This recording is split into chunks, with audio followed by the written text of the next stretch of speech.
Hey, what's up, everybody? Welcome to the Quintiverse. My name is Quinn, and listen, I was honestly debating if I was even going to make a video about this for a few reasons. The first reason is I was planning to wait until I finished the game before doing a full review, but I couldn't wait. I played enough to share my thoughts, and I wanted to do sort of a mid-game review. The second reason is the amount of negativity surrounding this game has been insane. And if you don't know what is going on, let me tell you guys something. Pokémon Legends Z-A launched on October 16th, 2025, and just days after the release, the internet exploded with all these hot takes, many of them not being so great. I've seen creators and fans literally tearing this game apart, and even worse, some people are even harassing others just for liking the game. Like, there are actually people who like this game, which is normal. That's fine. There are people who will like this game, but there are some people who apparently feel the need to harass others because they have a different opinion.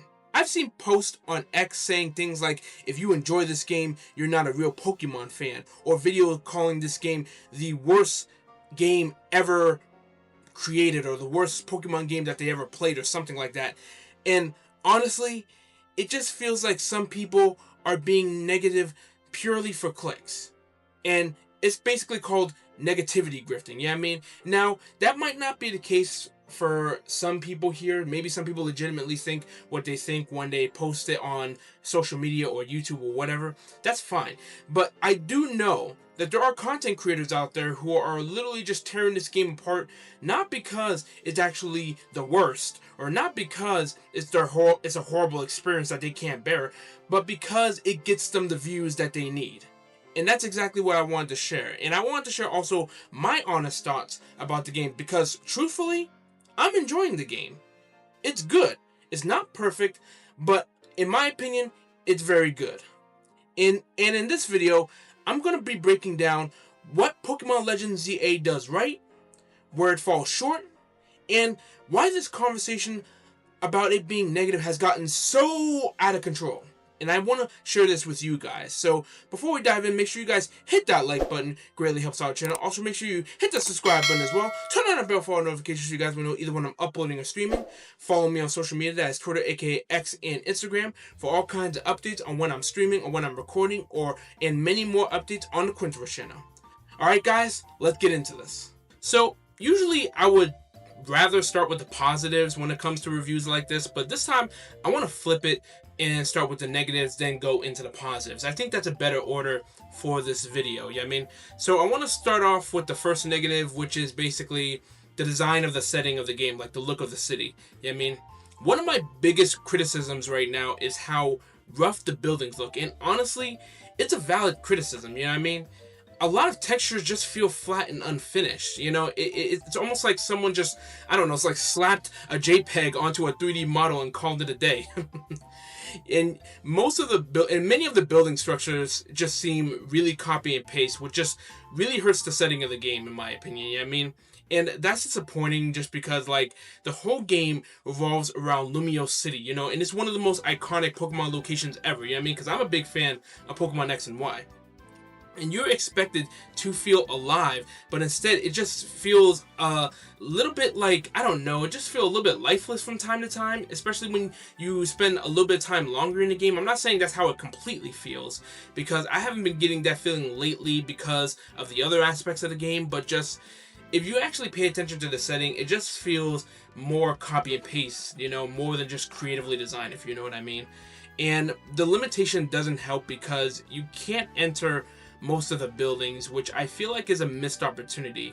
You know, it also reminds me, because a lot of older Pokemon games, like Pokemon Emerald, for example, would let you wander into random homes or shops, even when it didn't really matter to the main story. You just go into a random house and you just see these characters, and it's just really cool how, you know, you can even do that. Now, of course, it was the Game Boy Advance, so I'm not trying to compare the two too much, but like, I just feel like when it comes to this game, since the main setting of this game is Lumiose City, I feel like we should have gotten more of an actual city feeling, you know, where we can actually enter into buildings, go to different places. Now, you can go to different places, but it just seems like you can't really go into buildings and stuff like that. Like, you can't spend some time in like shops. Like at least you can do that in other games as well. But it seems like for this game, like when you're shopping, you can't really enter the shop physically. Like you go near the building, press a button to enter the shop, and then you go into a menu where you have the shop menu. It just doesn't feel like the best. You know what I mean? I feel like with the power of the Switch 2, we should have more interaction and detail, you know what I mean? And after hours of playing the game, the cafes, parks, and alleys all start to blend together, and it's like the devs had something really special here, but they just didn't finish polishing it, which is not too much of a big deal to me, but I wanted to note that for you guys right here, you know what I mean? And speaking of the city, I want to actually talk about just how we're all confined into just one city, you know what I mean? I talk about this because that was one of my main criticisms going into the game. You know what I mean? Because Pokemon has always been about exploring new towns and regions, and I appreciate seeing Lumiose City on a larger scale, but it feels a little weird that we're all just confined to one massive area. You know what I mean? I feel like it just get repetitive after a while. You know what I mean? The sense of adventure is just not the same, especially when in previous Pokemon games, you're traveling to different towns. You know what I mean? You're traveling to you're starting in a new region, traveling to different towns and stuff.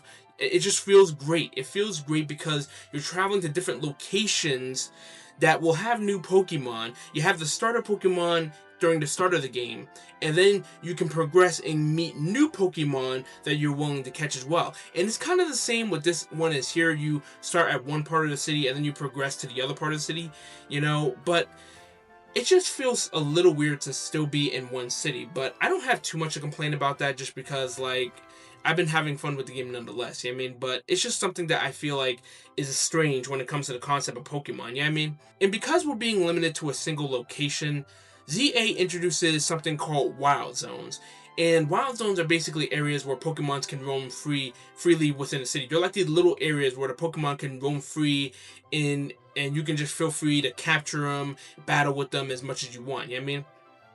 See, I get what the developers were going with this because it is an interesting idea. I don't hate the Wild Zones, but I just feel like it's a watered down version of what games like Legends Arceus did. Yeah, I mean, in Legends Arceus, you had this concept of whether you can visit all sorts of areas and you can see Pokemon at their... It feels like you can see Pokemon at their natural habitat. Yeah, I mean, it just...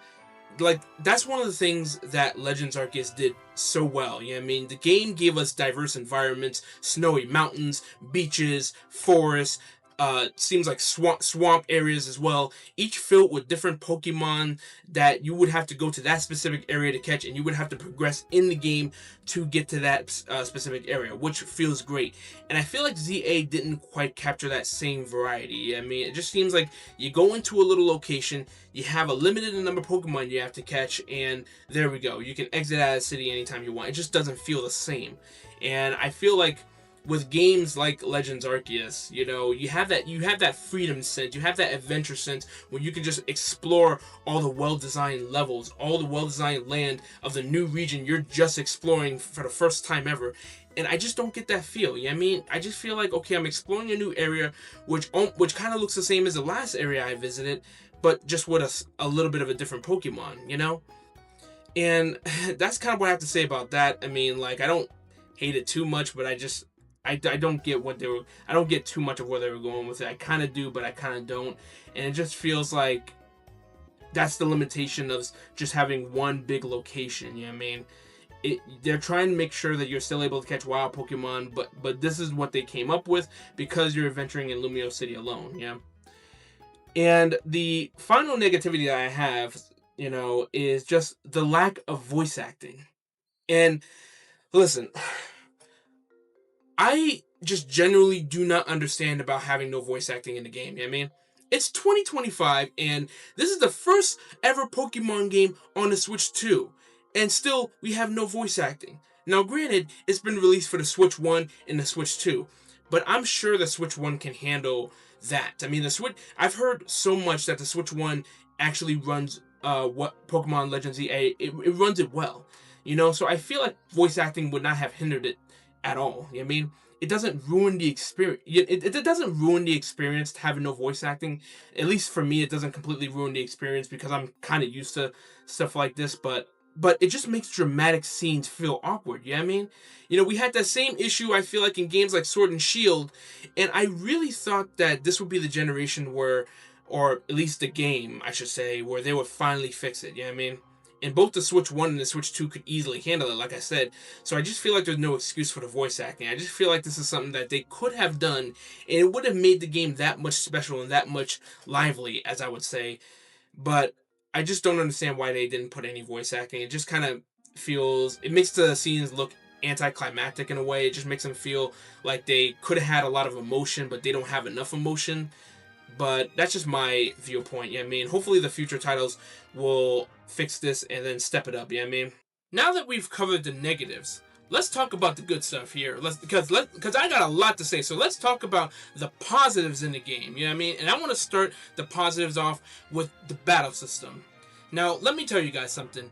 Back in Legends Arceus, Game Freak experimented with the battle system a little bit. They didn't change it too much, but they experimented with it by introducing styles, which is the agile style and the strong style moves. You know what I mean? Just to give you a little bit more context, agile style lowers the power of your attack, but it also boosts the speed. You know what I mean? It basically boosts the speed enough for you to actually have an additional turn, so it lets you attack twice in a row. And strong style basically did the opposite. Now, you have more power in your attacks, but you have slower turns. And sometimes it can cause you to lose a turn, so now your opponent now has 2 turns in a row to attack. You know what I mean? It wasn't like a total overhaul, but it spiced up the formula nonetheless. You know what I mean? And in Legends Z-A, they take it a step further by taking out the turn-based attack battle system completely, and they put in basically a real-time cooldown battle system. That's right, no more turns. You can attack whenever you want, but each move has a cooldown system before you can reuse it. You know what I mean? While one move recharges, you can reposition or switch tactics. And honestly, this is very interesting. It's very interesting because you can actually do a lot with this. You know, it forces you to re-strategize. Like, you don't have the time to think as you used to in Pokemon Battle. No, you actually have to make sure that you're able to think fast and react fast before your Pokemon's knocked out. You know what I mean? And it's not perfect.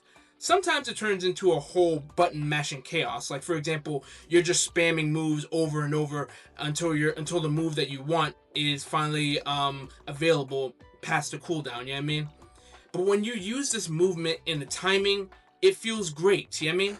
You can dodge, bait attacks, strike at the right moment. You know what I mean? The battles are faster and more intense, and also way more engaging. You know what I mean? And this is one of the things I do like about ZA, because they're trying something different. You know what I mean? I do like when Pokemon does try something different from time to time, because they use the same formula that people love, and I love as well. But I honestly wouldn't mind if they would just, you know, take it up a notch and try something a little different. You know what I mean? I think there was like an article or something that even said that the battles in ZA are more like the anime now more than ever. You know what I mean? Which is true.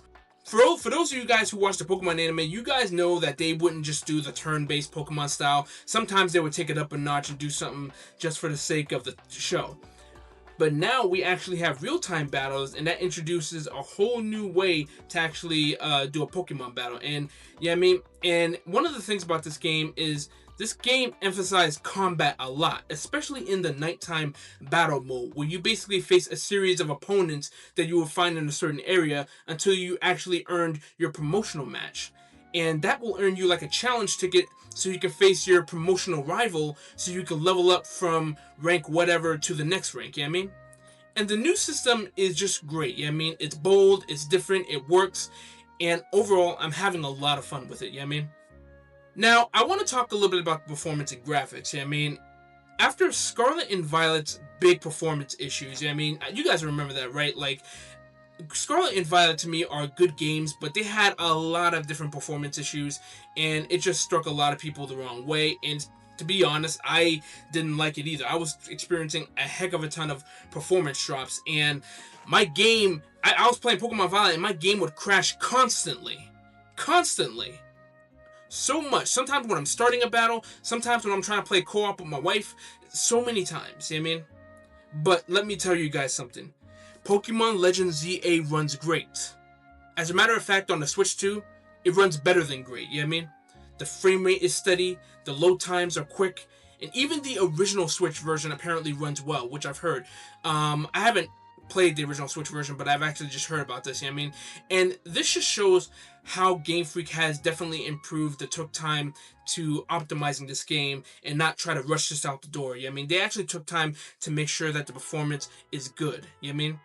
And as for the graphics, and listen, the graphics are debatable because they can be better, and they should be better in my opinion. But I still think the game looks good because it just looks so vibrant. I mean, it looks so colorful. It looks very lively. It looks great. Even with the negatives, like, for example, the buildings look like they just slapped the image on them and just put them in the final product. Even with that, the graphics of the game overall, like the characters, the Pokemon, just some of the atmosphere, it's just really good. You know what I mean? And yes, it can be better, but I feel like for the majority of the fans, we don't play Pokemon for the graphics. Yeah, I mean, I don't play Pokemon for the graphics. I play it for the mechanics, the fun, and just what kind of adventure will I go on this time. You know what I mean? And I gotta admit this because the lighting and the colors in the city just, with some flaws, does look beautiful. You know what I mean? Especially at nighttime. I do like the night and day mechanic. I really do.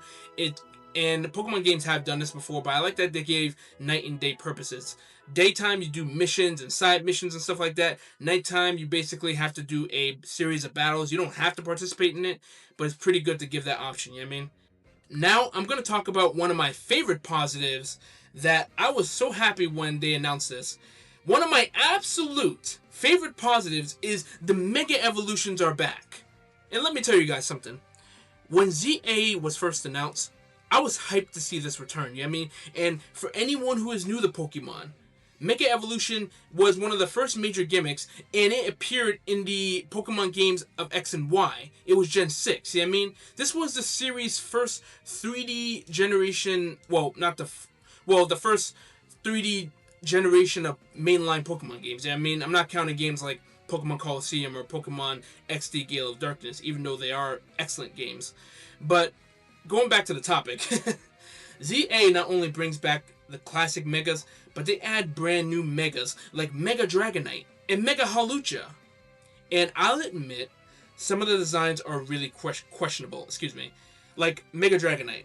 Mega Dragonite, it seems like the big difference of Dragonite and Mega Dragonite is that Mega Dragonite has just giant wings growing on its head and has a glowing orb on its tail. It's gotten a little bigger and it got some extra feathers all over its body. I mean, it's a little awkward, and I was like, honestly wondering if this is it. This is their big Mega Evolution design, but you know what I mean? It's still awesome to get the forms back. I mean, not all of them are bad, and you're going to see some good ones and some old classic ones that return as well.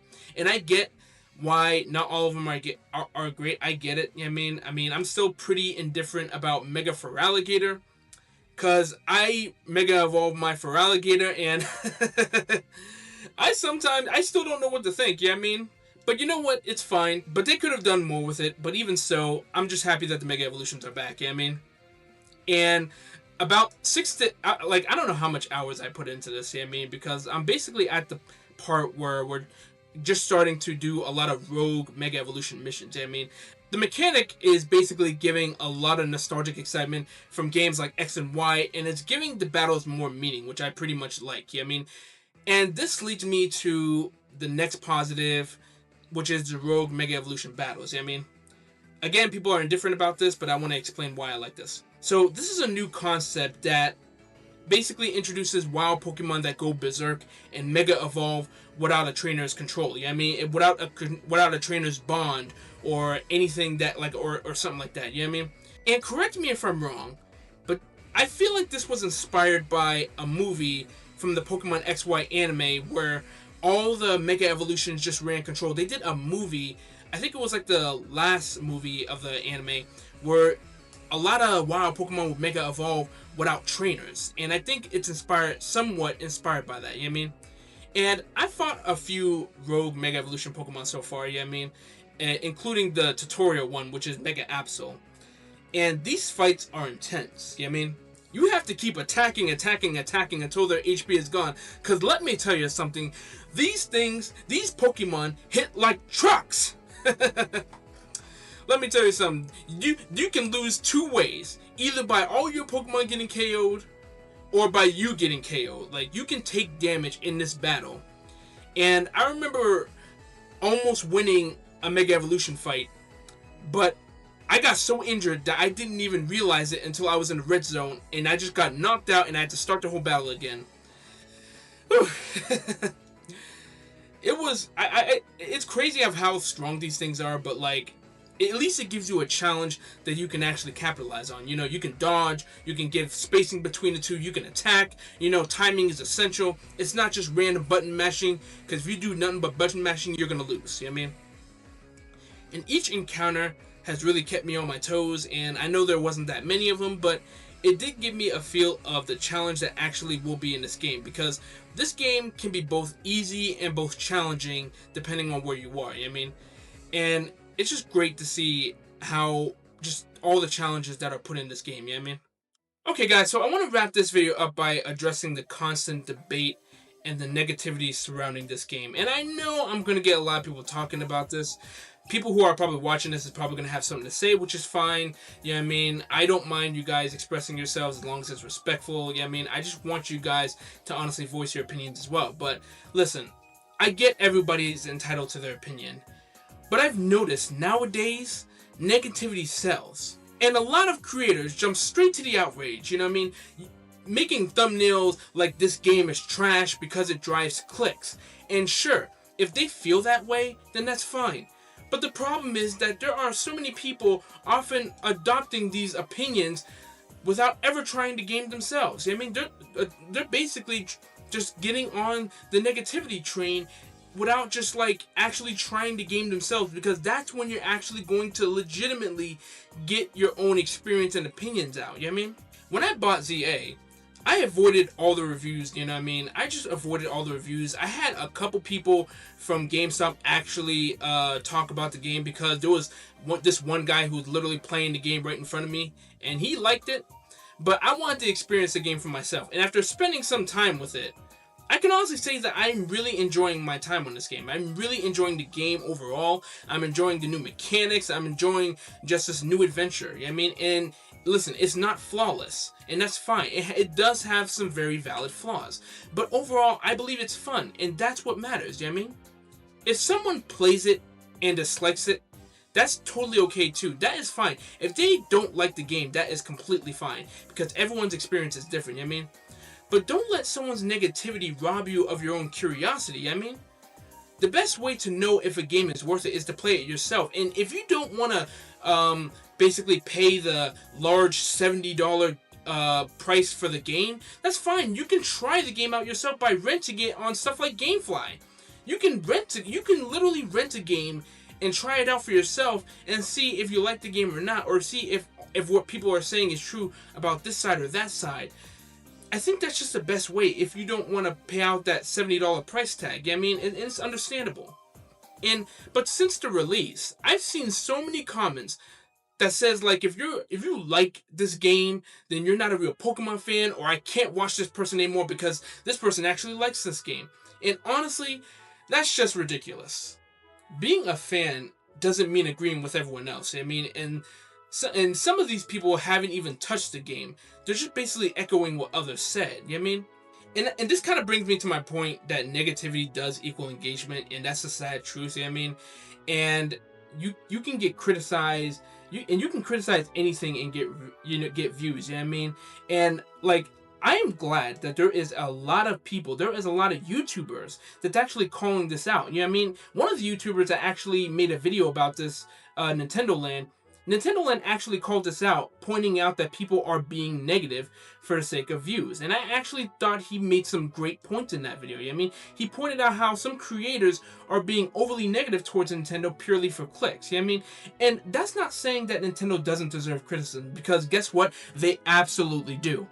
Nintendo deserves criticism, Pokemon deserves criticism, Game Freak deserves criticism, you know what I mean? Because there is so much about like this year that Nintendo, I feel like, could have done a lot better, and they just screwed up. I mean, the game pricing was too high. The directs overall, besides a couple of exceptions like the recent Kirby Air Riders 2 direct, but besides that, the directs overall were just not that exciting. I mean, there was a lot of questionable business decisions, I feel like. I mean, but there's so much to call out. I mean, but there's a difference between constructive criticism and manufactured outrage. And lately, it just feels like people are just going more towards the outrage. At the end of the day, I feel like people should be free to express how they feel as long as it's genuine. I mean, whether you love the game or hate the game, your opinion is valid. I mean, if you love the game, fine. If you hate the game, fine. You know, no one should be judged for liking or disliking something, whatever they try. I mean?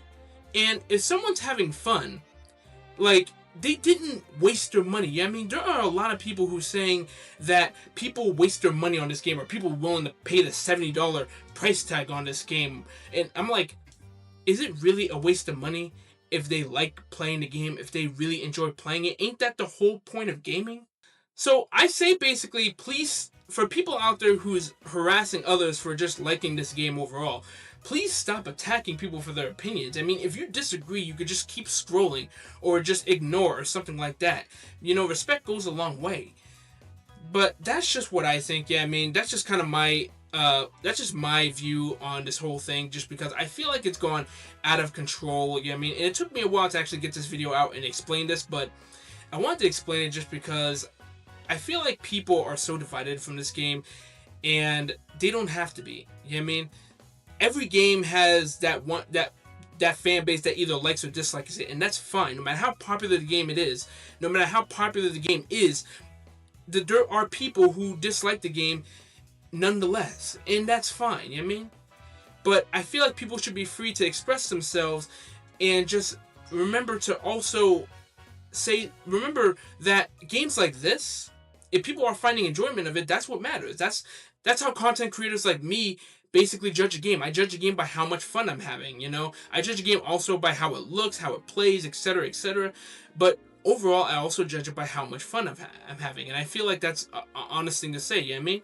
And as a content creator myself, it is understandable when people do things like create thumbnails to just spark engagement because you want people to watch your videos. But I feel like also just make sure that this is your genuine opinion. Make sure that this is your genuine view of how you feel about the game, instead of just being overly negative or just feel like this game is trash for this small reason or big reason or whatever. You know what I mean?